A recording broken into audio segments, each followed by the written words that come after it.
Hi, everybody. Thanks for joining us today again. Another Wednesday, another live Q&A session from. We talk all about Microsoft. What we call now is Microsoft Relationship Management, so licensing, economics, agreement negotiation, and these green sessions with the green branding. These are the ones that we use to discuss anything related to Microsoft agreement negotiation, economics. The CFO pains the procurement stuff. And today, as usual, I'm joined by my business partner Daryl Ullman.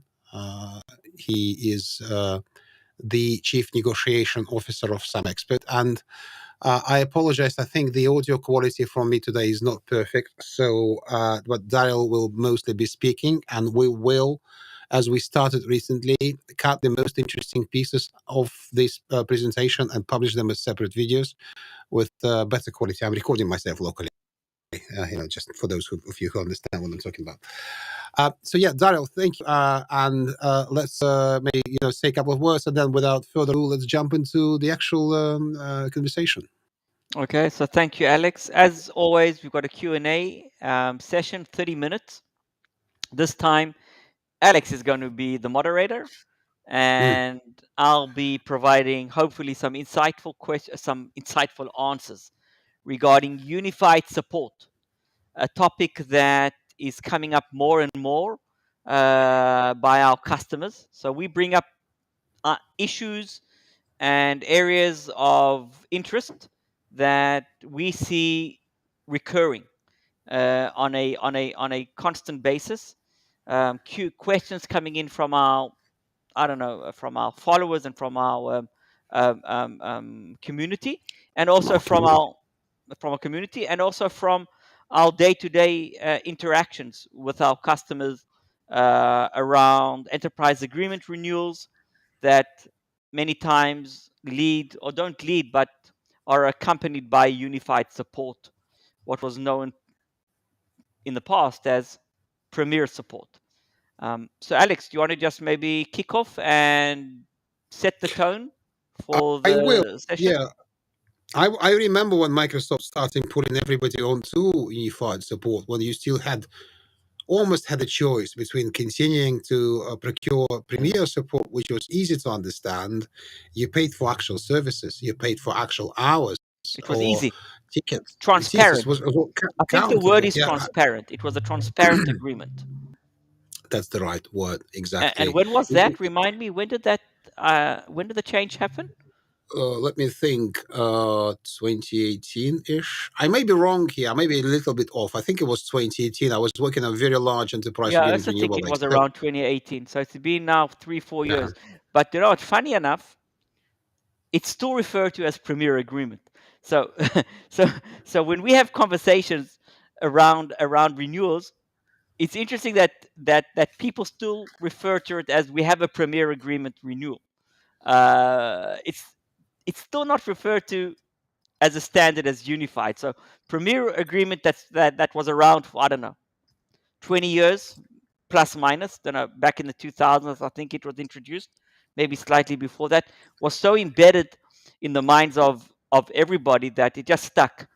And one of the things that that I think haven't changed, and that's where one of the biggest pitfalls are of unified support, is that not everybody has the idea that the business model around unified has completely changed from Premier hasn't really sunk in, even though it's been 3-4 years. And that is one of the biggest surprises organizations come up against when they start looking into the unified support cost. So that's just a high level intro in what we're looking at. So Yeah, looking at the various teams inside organizations and the current day situation is it's fun to talk to. For example, let's take the core three teams. Like we have IT, CIO, we have the lead IT, of procurement, and we yeah, have CFO. and Exactly. the way they view it. So IT gave up. They basically just see this as okay, fine. We understand is the percentage of what we consume. Well, we'll get to that. And then on the other hand, we have the other side of the spectrum completely. We have the CFO who looks at this and thinks, What the hell's going on here? yeah, what the hell's going on? Why should Why is pricing going up? Why am I paying so much more? exactly. And then we have like a procurement person between the rock and the hard place. Yeah.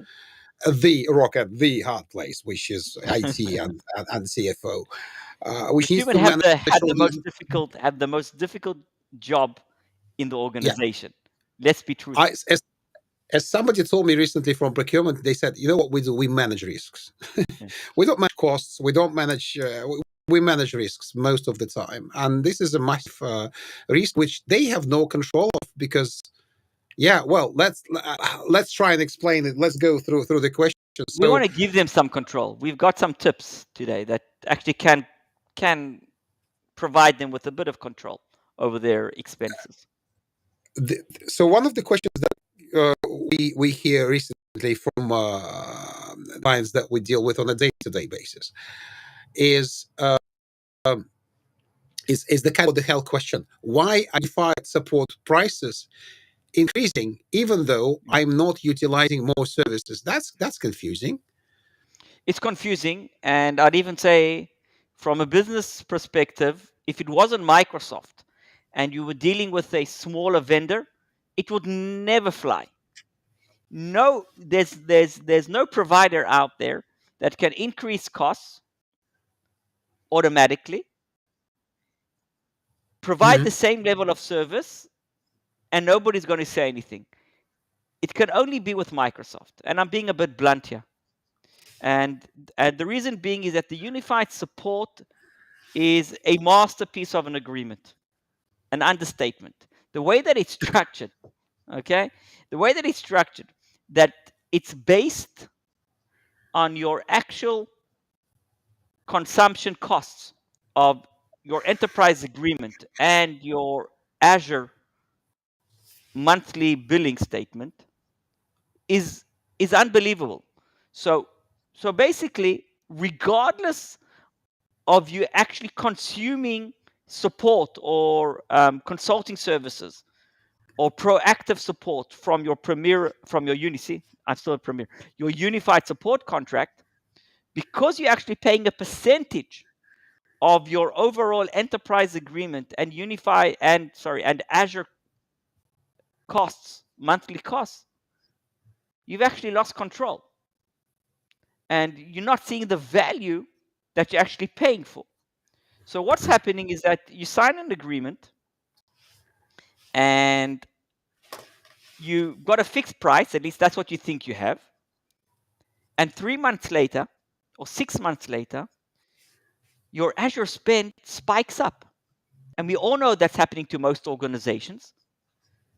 And then your unified support bill increases as well, but you haven't really utilized any additional services. And then your CFO, that's budgeted, got a budget, got a set budget, you know what you're going to pay, picks up the phone or sends you an email and it says, "What the hell is going on here? Please explain to me, why are we paying more? Are we consuming more services?" So the bottom line is, with Premier, it was simple. You had a fixed price. You knew how many service credits you were getting. You knew exactly what kind of consulting services, a number of engineer hours. Everything was really transparent, and it didn't change throughout the year, only if you required additional services. And here it's exactly the opposite. Nothing's changing, but you're paying more. So that's where the big Mhm. caveat is. It's a percentage of your spend. By the way, hi to Shar. Yeah, people joining us. If you are not too shy, please say hello, where you're from, and ask your questions. So the main topic today is Microsoft agreements. But if you have a licensing question, please also ask it. And if we have time by the end of this live session, we'll certainly answer it. If we don't, we'll take it to the next session. And Daryl, I've received one which seems like a question coming from someone who knows what they're talking about. So with the risk to offend them, though, I'm not sure they do. So it came through our Telegram channels, so it's almost anonymous.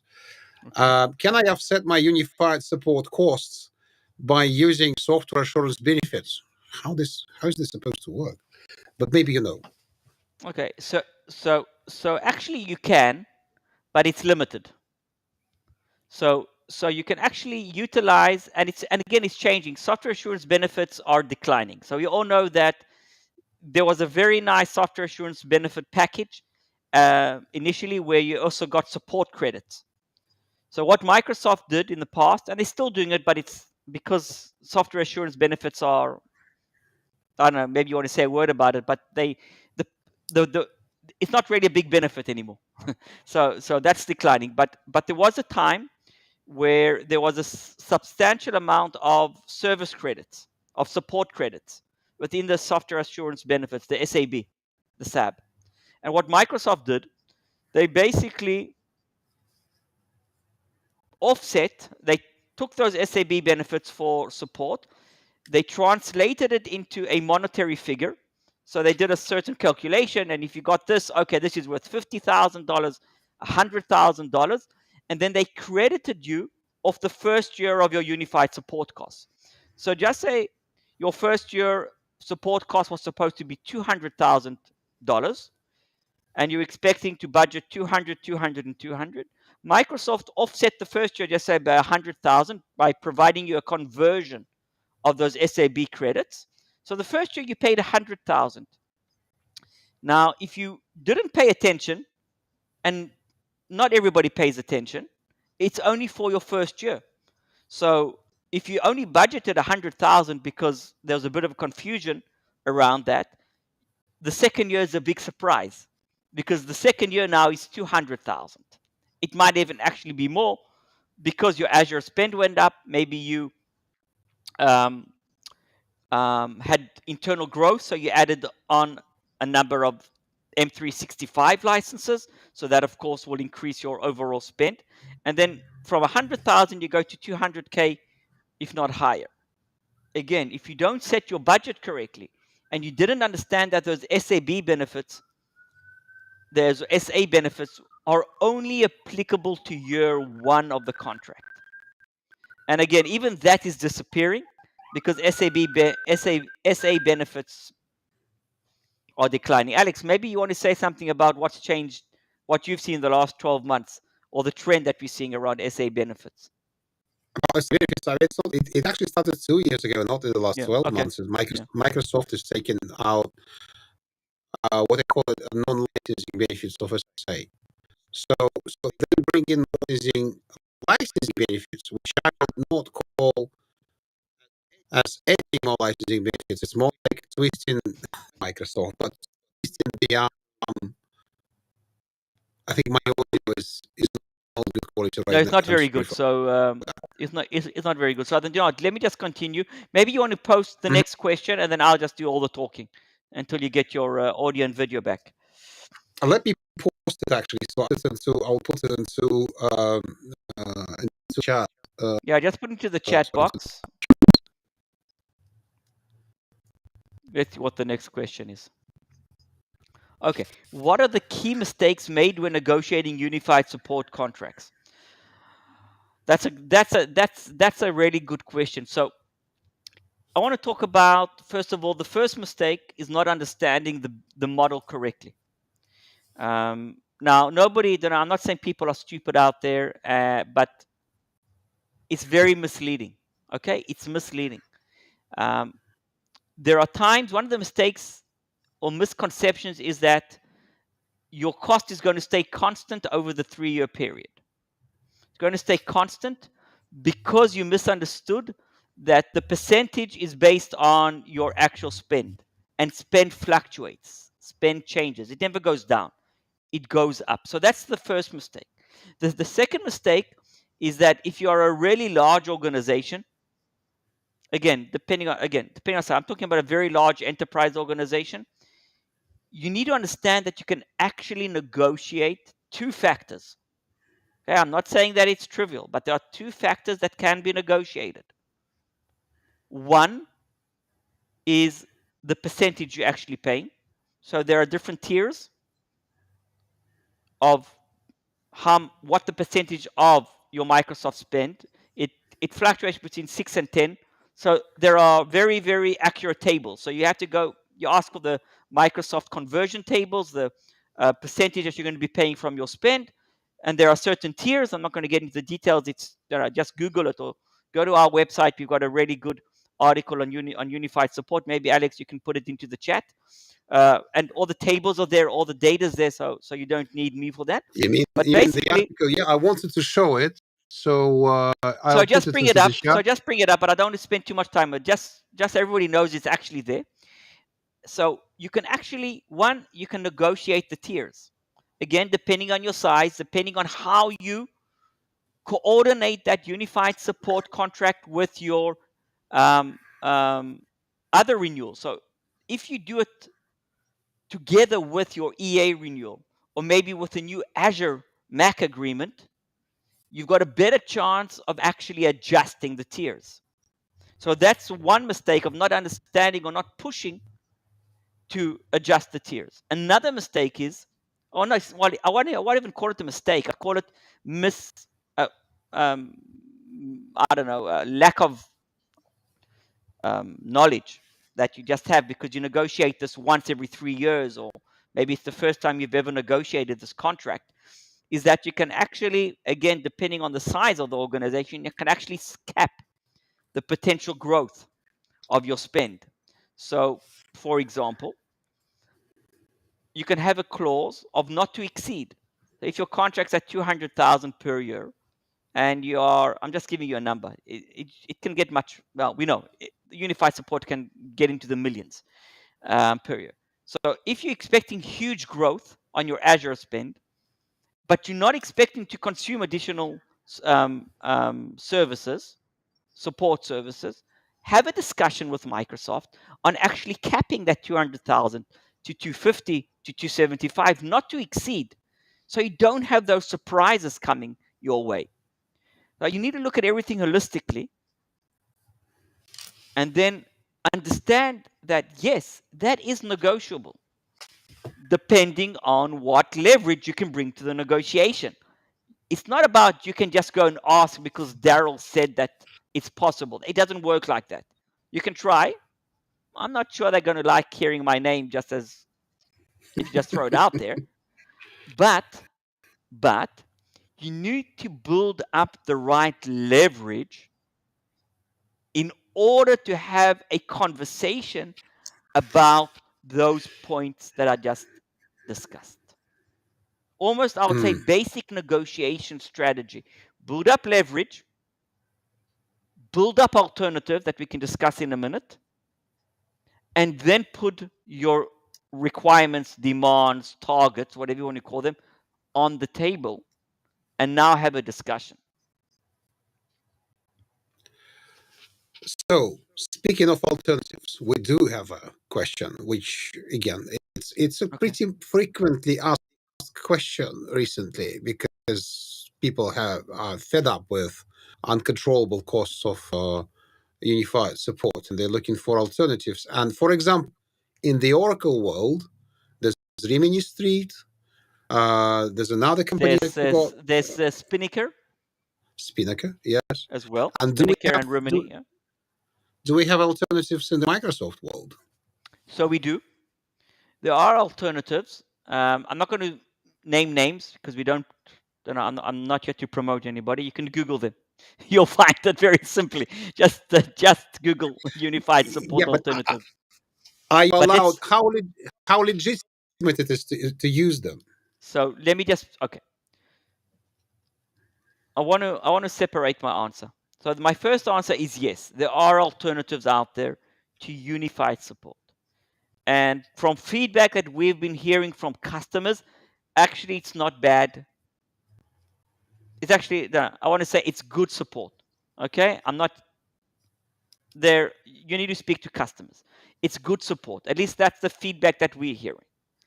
Now, there aren't that many alternatives out there like with Oracle. So there is Spinnaker and there is Rimini Street and there are a few others, and they've been around for many, many years. With Microsoft, there's a few alternatives, but the alternatives that are out there provide you with two benefits. One, the model is very much like the old Premier model, where it's not based on your spend. It's based on number of support tickets and so on, and consulting hours and proactive workshops. Everything that you were used to in your Premier agreement, these alternatives actually provide. That's a big benefit because you can actually plan ahead and it's a fixed price. Actually, there's three benefits. The second benefit is pricing. So they are anywhere between 30 to 50% less than your unified support costs. Now, it's not exactly apples to apples. So I'm not saying take this and you're going to get exactly the same support. But for, I would say, the majority of organizations out there, actually, they will provide you with the level of support that you actually require. And number of them actually have back-end support to Microsoft. So if there's a severity A, I'm not sure if it's the same terminology in the Unified today, but just say you have a severity A issue, they can escalate it back to Microsoft. So you get back to back. So as I said, second benefit is consistent pricing to Premier. The third benefit, and I'm going to get back to my negotiation hat, and that's alternatives. And I love alternatives. I actually would look at this as your BATNA. BATNA is your best alternative to negotiated agreement. So what are your alternatives? Because you don't have, the worst thing to do when you negotiate, even for a unified support, is that you feel that it's like a monopoly. You have no alternative. Ultimately, you're going to have to concede and pay what is requested from you. So you have to have in any negotiation, and there's always a BATNA.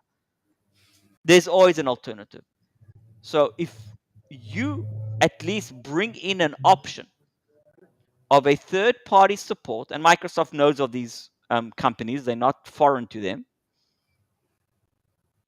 and you get a price quote, I'm not saying abuse their support and their willingness to provide you with an alternative.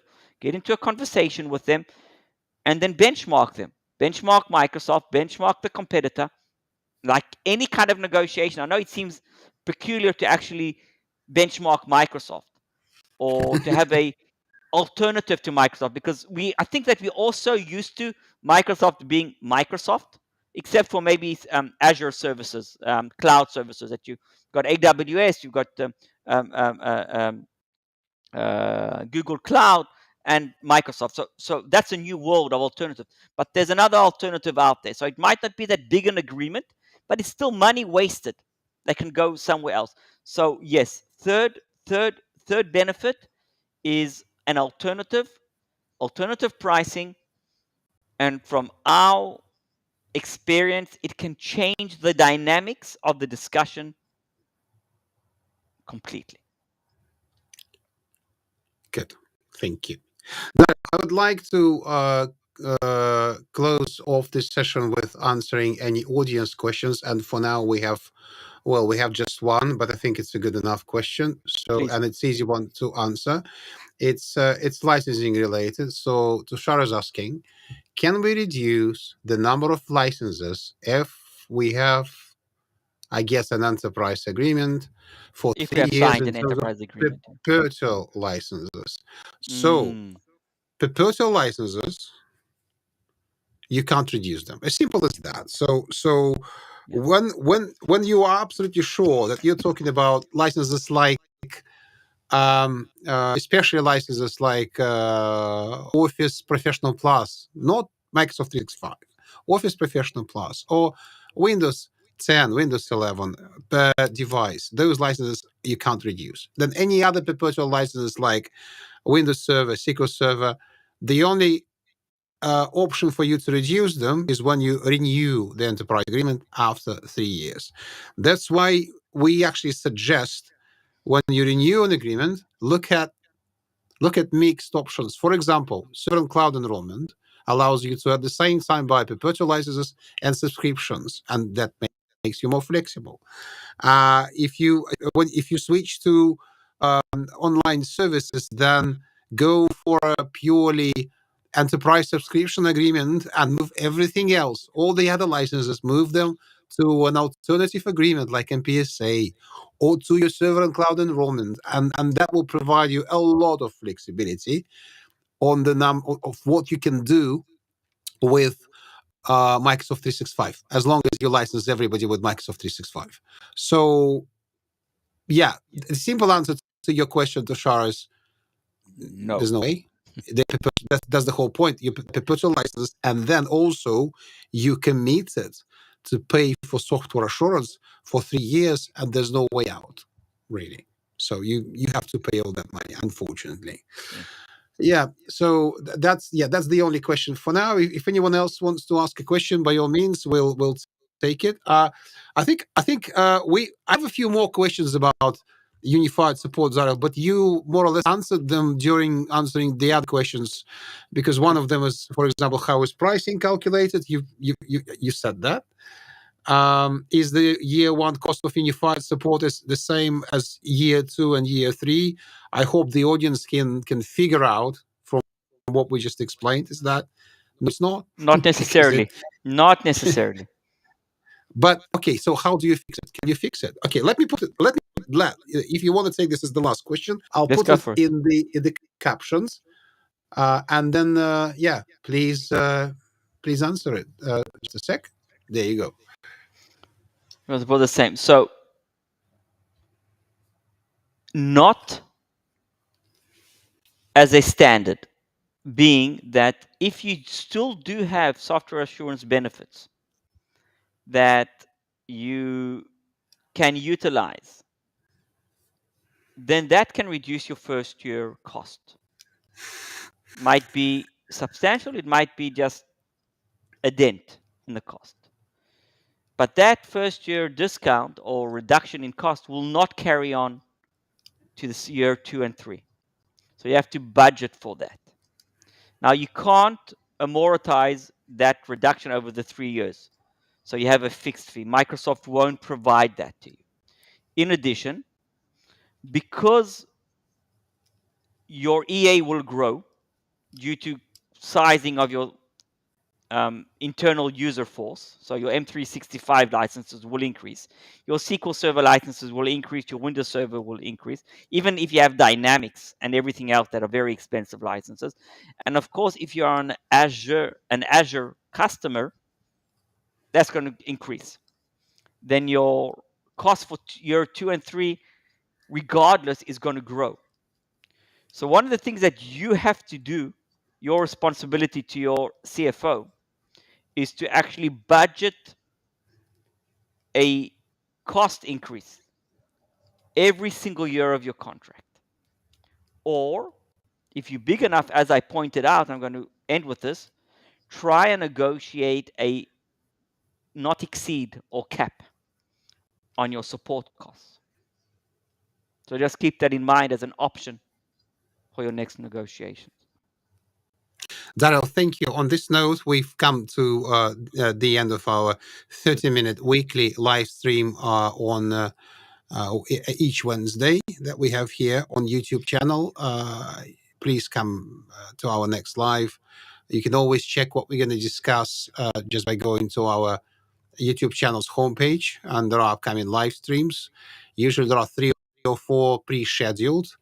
I think what you might be interested in a lot is next week we're going to do an Azure licensing training. So very precise training, very niche area is how to use licenses, Microsoft licenses in Azure. So we're not going to cover every single Azure service. We're not teaching you how to use Azure. We're teaching you how to recycle your investment in licenses, or compare licensing options of bringing your own licenses versus Azure for various products, including Azure Hybrid Benefit, Windows Server, SQL Server. So, all your, for example, requirements for RDS SALs. So hopefully we'll see you there next week. In large quantities and with questions. Please bring questions. So that session will be more than 30 minutes. We want to run it for about 60 minutes, hopefully tops. And we want to make it interactive and interesting. Thank you, Daryl, again, and thanks everybody My who's pleasure, been with Alex. us today. Thank you. Bye, everybody. See you next week. Thanks. Goodbye. Bye-bye. Bye.